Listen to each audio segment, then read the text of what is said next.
range on the Kona depends on the driving conditions. The stated range is about 450 kilometres, and that would be for city driving. For country driving, it's significantly less because you get much less regeneration. When the car slows down and you're doing 110 kilometres an hour, you will typically get a lot of wind resistance, and you don't need much regeneration to slow the car down. So the range on a country drive is between 300 and 400 kilometres. If you're driving over a mountain range, or it's typically very cold, the range is even less than that. But the range when you start is calculated from 100%. When you're driving in the country, the range level to charge up is 80%, and so that limits the range further again. Okay, typically to charge a car depends on the type of chargers. There are 4 types of charging for this particular vehicle and most electric vehicles. The fastest one is a supercharger. Now that particular one brings up a car from, like this one, it's the Kona or a Leaf or what have you, from a 20% charge up to an 80% charge in half an hour.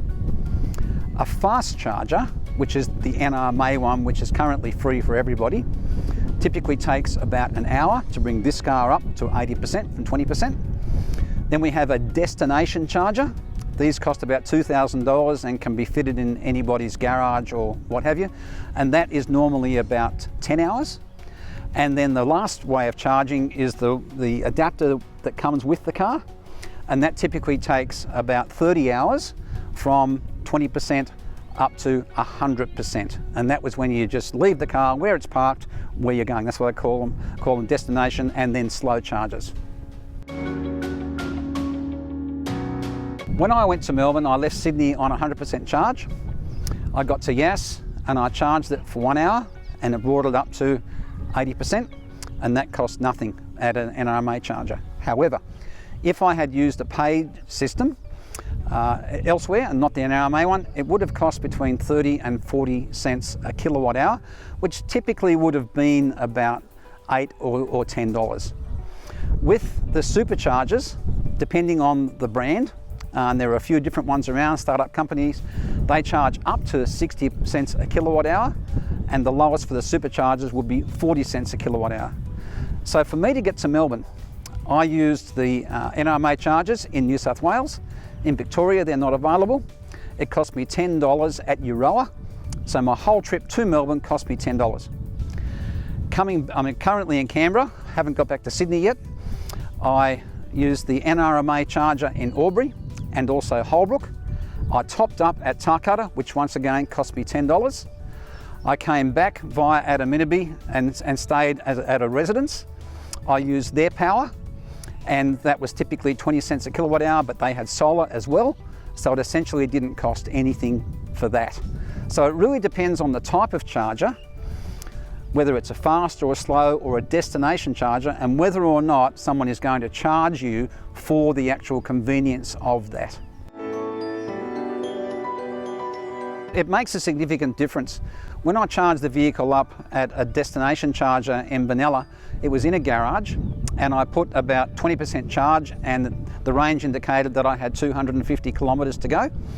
As soon as I drove out into a 5-degree day, it knocked 100 kilometres off the range because the battery got cold. Additionally, when I came over the mountains from Tarcutta, as soon as the temperature dropped to 1 degree, it knocked off probably about 25% of the range of it. So if you're driving in cold temperatures in an electric vehicle, you must take this into consideration.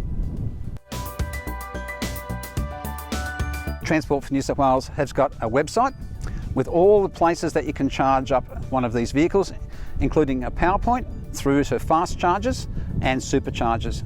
It's really easy to use, and it's got a really good description of the location of where these are. This is my first extensive experience in an electric car, and being a motorhead, owning fast cars and motorbikes, I've been interested to see how this one actually went. This car can be driven like a Corolla, and you can also drive it with significant amount of fun. On the highway, you wouldn't notice any difference apart from it being nice and quiet. On the windy roads, up hills, The torque is seamless and is so much fun to drive. It is not a boring car. The way that it approaches a hill and goes around corners with its low centre of gravity, just for a bog standard Kona, is absolutely exceptional. It is so much fun to drive, but it is also so easy to drive. You can actually concentrate on what you need to do in driving the car rather than thinking about changing gears or wondering whether it's in a torque band to get you up the hill. So the electric vehicles are sensationally good to drive and so much fun, and also easy on a trip if someone needs to understand how to drive a car. It's very, very simple. Okay, regenerative braking has been around for a long time on hybrids, and this is how we actually capture energy.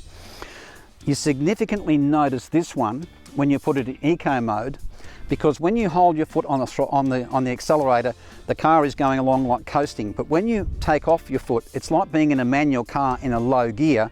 The car actually brakes. The car senses that it's slowing down and actually applies the brakes even when you aren't putting the pedal on. But what this is doing, it's putting the power back into the batteries from the wheels and capturing that energy. That's why it's not as efficient at high speeds as it is with low speeds, because the thing that's slowing the car down at high speeds is the air and the inertia. Around town when you're going 60 kilometres an hour, you've hardly got any air resistance. But regenerative braking, as soon as I got into it, I just noticed as soon as I backed off the accelerator, the car dips. You've just got to get used to that a little bit, but it is really easy to get used to, and it's saving lots of energy and extends your range. Yeah, thanks for this question. Look, I'm privileged that TAFE New South Wales has bought this car and I was able to use it on a work trip to go to Melbourne and back. Going down to Melbourne, I spent about 2.5 hours in charging because I didn't use the supercharger network. This was a minor inconvenience. Coming back, however, I needed 100% at tar cutter to get over the mountain, so I had to spend about 3 hours in order to get from Melbourne back to Adaminaby. This was a minor inconvenience. The car handles exceptionally well. It is so much fun. It is certainly the future. As the charging network increases and you do not need to get the 100% range, this is certainly a really practical way to get around, even on a long trip.